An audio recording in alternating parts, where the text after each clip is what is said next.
pick out wireless signals coming from houses and catch the signal and get their passwords and hack their email accounts. Google was doing they were doing this.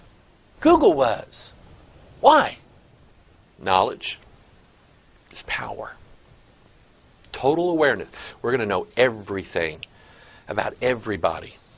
Here's another article. Look out, your medicine is watching you. Novartis AG plans to seek regulatory approval within 18 months for a pioneering tablet containing an embedded microchip, bringing the concept of a smart pill technology a step closer. You know, your mommy says, "Did you take your medicine?" "Yes, Mommy." The medicine says, "No, you didn't. I'm still on the cabinet. You didn't take me." Okay? The medical reform bill in America, does it have anything to do with that? Probably so, because there's whole sections of it that dealt with medical technology, and that's part of it. See, now watch this. So what does that have to do with anything? The government says, okay, you have such and such illness. Here is the medicine you have to take. Now, you don't like to take the medicine because you can't handle the side effects, okay? Or you don't trust the medicine. So you don't take the medicine. The smart pill sends a signal to the government saying, "He didn't take his pill." The government says, "Sorry, we can't provide you health care anymore. We tried, you didn't do it. Forget it. You can die." That's where we're going. Your friendly neighborhood police officer can now fly drones with cameras watching you. This kind of looks like a superhero, doesn't it? And this is Gazer Man. And he's gazing in your backyard as you mow your grass or as you are reading some sort of material that you don't want anybody else to know you're reading, or doing whatever it is you do in your backyard. The police are going to know about it, and you will never know that they know. Why do they need to know that? Why do they need to know that? Knowledge is power. Remember that thing we saw earlier? This is similar to it. The police, the law enforcement agencies take this thing on a trailer, drop it off. It's called the All-Seeing Eye. Has 3D camera of two lenses to detect speeders 50 yards away. Aerials transmit pictures to police headquarters. Trailer with power generator that can run for up to 8 hours. Number plate recognition. Infrared camera monitors road and weather conditions. And oh, by the way, the 3D camera can also detect and photograph whether drivers are wearing seat belts. We have to protect people. We have to monitor them. Listen, people can't be trusted to monitor themselves. And you know what? We're fastly growing into a society where they're right. They're right. We're not the Americans that built this country by way of the Constitution and the freedoms. We're not those same Americans. Do we deserve this kind of activity going on?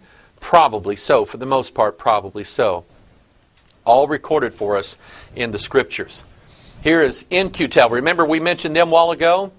They have what's called Silvertail systems selected to enhance the online security of public sector infrastructure through behavior analytics. Now, I got a couple more things to show you here. This is really the scary part of all of this. Okay, the real scary part. Because all of the monitoring, the iris scans, the facial recognition, the gait awareness, the listening devices, the recording the cell phone conversations, text messages, tweets. I mean, everything that's done, everything that we do, buy, say, watch on TV, everything being recorded. Why is it being recorded? It's being analyzed. Why is it being analyzed? So that they can use that as an oracle. The ability to see into what is potentially your future. There's a movie that came out several years ago. I can't remember it, or I would have dug it up. It had to do with these oracles, these people that had this cognitive ability. They were all laying in this pool, and they would work together. I think there was 3 that were working together. Think about that for a minute. And they were working together and they would see in the future a scenario where somebody was going to commit a crime, and I think it was Tom Cruise. The police would go and arrest the person hours before they committed the crime and throw them in jail because they were going to commit a crime. And we're, oh, that's silly. That is exactly what we are probably months, maybe years, maybe months away from in this world.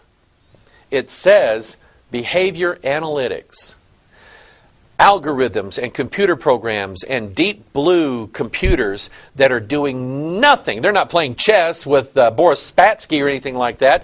They're doing nothing but sifting through everybody's information, looking for patterns to say, Jerry Smith in, let's see here, in Eureka Springs, Arkansas, we have monitored him enough to know that he probably will join a white supremacist militia group and blow up a building.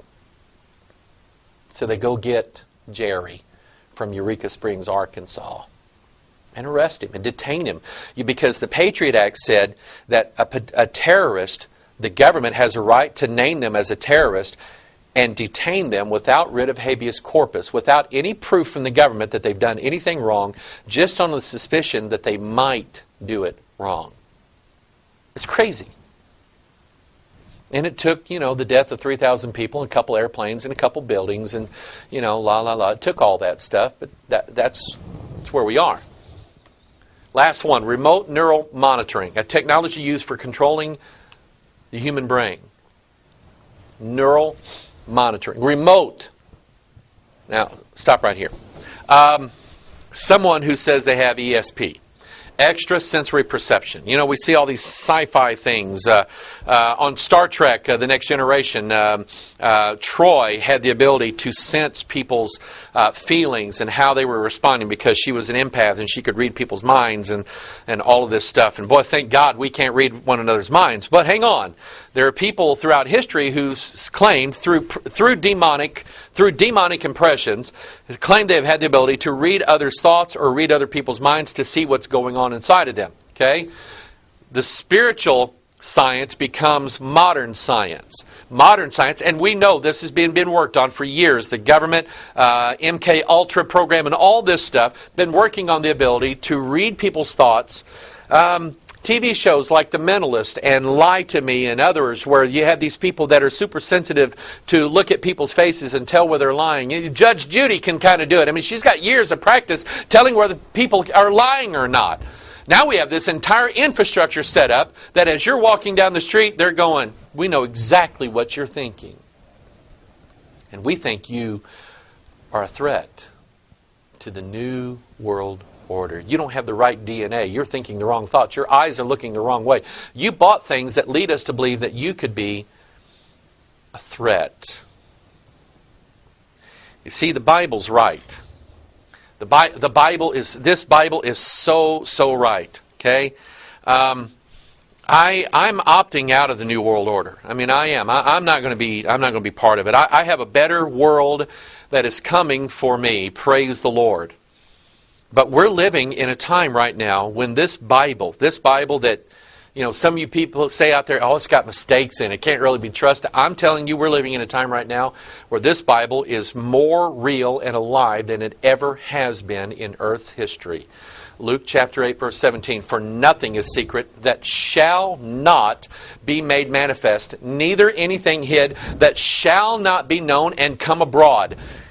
And we're living in a world right now where the all-seeing eye, the spirit of the all-seeing eye, is building the network so that nobody has any secrets. I mean, let's stop and think about this for a minute. Recorded somewhere, probably, is your internet history. That might scare some people. The chats that you made online with people that you don't want other people to know about, things that you did years ago that you confessed to somebody online or in a text message or in a private email or even in a cell phone conversation, it's there. And would they be able to use it against you? Depends. You see, I'm going to read something. I'm going to help you. Okay, I want to help you. Psalm 32.